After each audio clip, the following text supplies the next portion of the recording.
As a 17-year-old, acne shattered my confidence. From not looking into mirrors, to avoiding social activities, to crying myself to sleep. Wasn't a nice period in my life. Through my own journey to clear skin, I want to share with you triggers, stress, hormones, to deficiencies that cause these breakouts. Join me to learn 7 powerful treatments to get rid of all of these breakouts and to get your self-esteem back again. Number 1, gluten, peanuts, and dairy.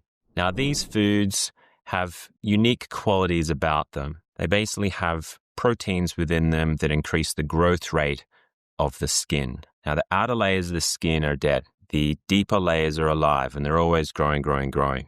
And there's a process called desquamation. So, simple terms, the skin sheds itself. And it should do it in a very uniform manner. When a person has acne-prone skin, and when they eat more glutinous foods like wheat, dairy, and peanuts, these proteins increase the growth rate, and the process of shedding the skin happens in an ununiform manner. So this blocks pores, and then you have a breeding ground for bacteria that's naturally on the skin, as well as an increased oil production via some other factors I'll go through later. Now we've got a pimple. There's some other factors to these foods too. So for instance, dairy. Dairy stimulates a lot of insulin, which I'm going to go through in a second. Then we have wheat and glutinous foods. What they do is they cause trouble in the gut lining. So you're absorbing more toxins across that affect acne, such as cystic acne. So this little trio can cause a lot of trouble. Best way to do it is to explore a 4-week break from these foods and see what effect it has on your skin. Most of the time when I'm seeing this clinically, we get a good response. We reintroduce the foods after those 4 weeks to test which is the main culprits. Sometimes it's all 3, sometimes it's just 1. Number 2, how much sugar can your skin tolerate? Some people can't tolerate a lot of carbohydrates or sugars. They get very high responses of insulin. Insulin, when it's elevated in the blood, affects the skin by increasing the growth rate of it as well. So similar to the 3 foods that I just mentioned, reducing these foods will reduce insulin. In some of my patients, I might need to reduce this a lot. And this is one of the factors that really helped my skin, was controlling how much carbohydrate I was eating, which brought down my hormone insulin. My skin became less angry, less inflamed, and started to produce less of these pimples that were plaguing my skin at the time. Number 3, stop over-cleansing. What I'm going to talk to you about is a concept of rebound oil formation. So let's say the culture of dealing with acne at the moment is really you've got to clean all the dirt off and the excess oil. To a degree, that's true. But if you're using really harsh cleansers on the skin, it's removing that dirt, it's removing that excess skin, but it's removing all of that oil. The skin can sense it, and then it just rebounds with more oil. Of course, you need to use the cleanser again, so that's probably in the best interest of the company that sells you the cleanser, not in the best interest of you. One of the better methods that works for the majority of people is what we call an oil cleansing method.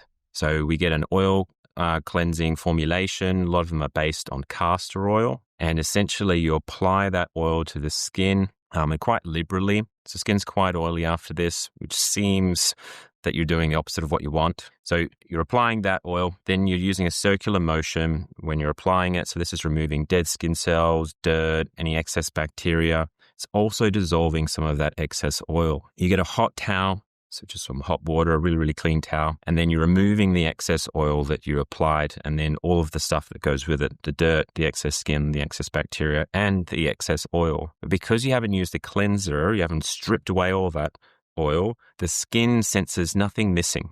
So it doesn't rebound with more oil. This is perfect. Now you don't need to cleanse all the time and cause the potential of even drier skin. This oil cleansing method, we get a lot more balance in the skin's oil profile and less acne formation. Number 4, mineral deficiencies. The most common is zinc and selenium. And I'll also add a third, which is not a mineral, but a fat, and that's omega-3s.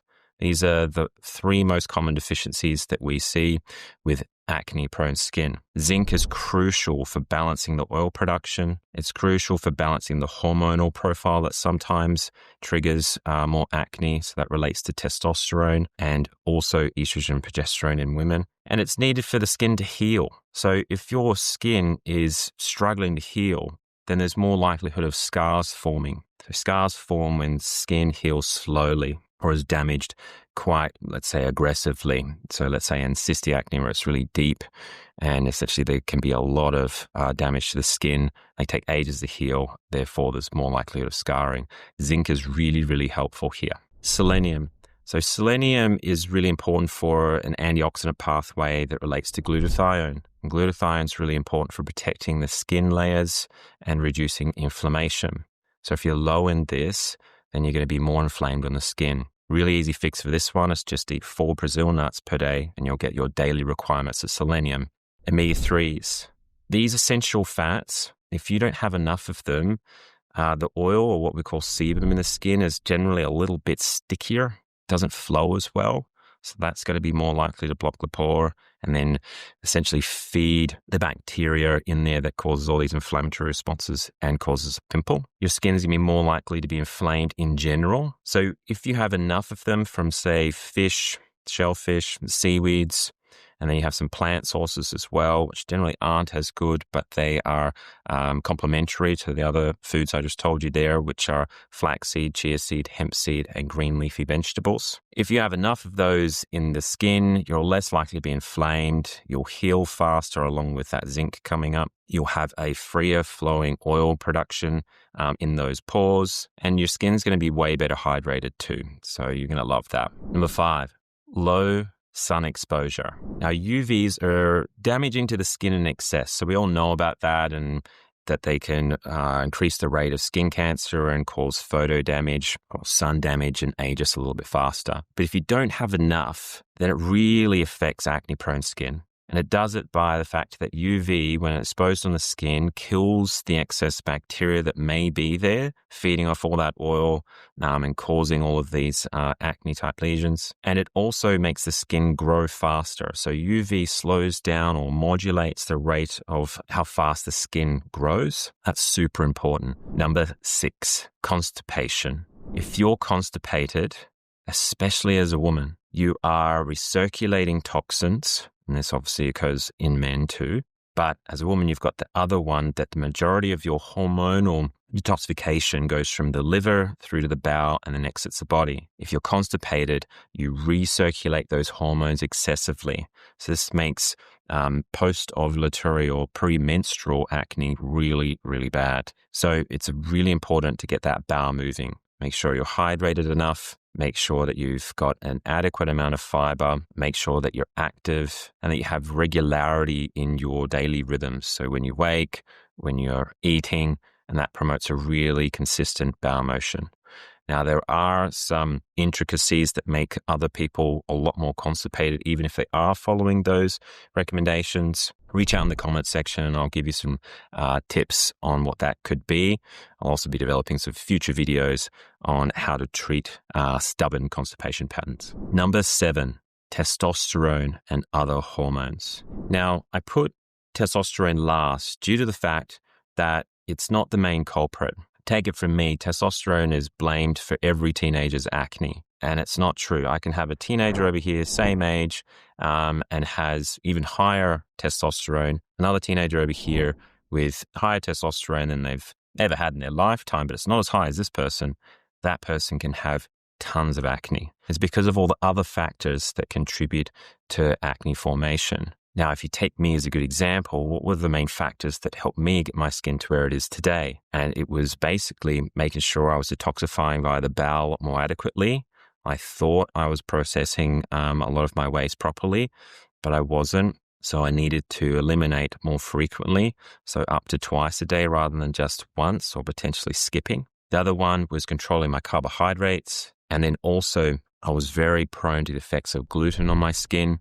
So that was another area that I brought that down and chose to eliminate eventually for other reasons related to my gut. And then I had loads of deficiencies. My story had nothing to do with loads of testosterone that was being produced at age 17.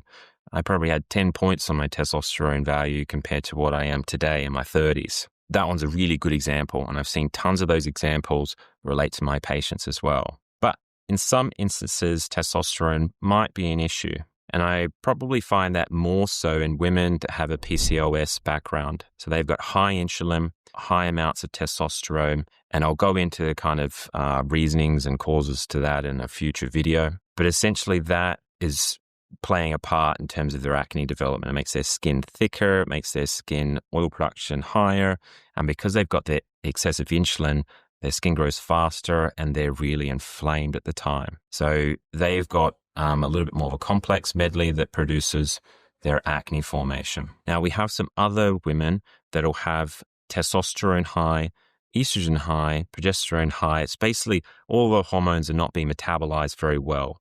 So it's like their effects get heightened. So again, if they're constipated, well, then we remove that. And then we want to be looking at assisting them in metabolizing their hormones better.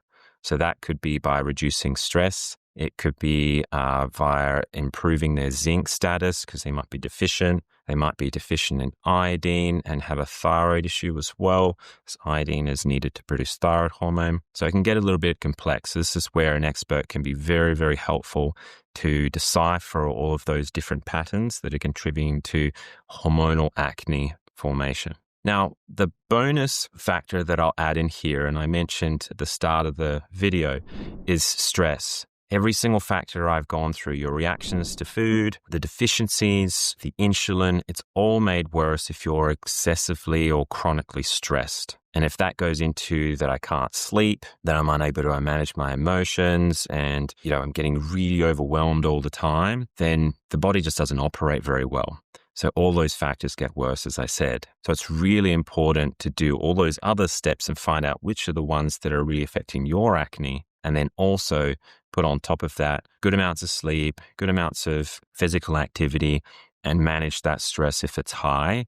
And you'll find that all of these treatments that I've gone through work 10 times better. I hope you've learned lots about how to address and treat acne. And you can really see that it's not just hormones, which hormones get blamed a lot, especially testosterone. So go through all those factors, see which ones really affect your skin. And if you've got any questions or feedback or even results, please share them down in the comments. It'd be wonderful for everyone to see. If you want to know more about your health and a little bit more in depth, please take our questionnaire just down below. Click the link there, give it a go, and you'll get a customized report sent to your email. If you would like more expert advice on how to treat your acne or another health condition, check down below the link down there. Click it and see the services that we offer at FuGen Health. If you want to know more about your health in another area, maybe gut function, maybe sleep, check out the video just up here.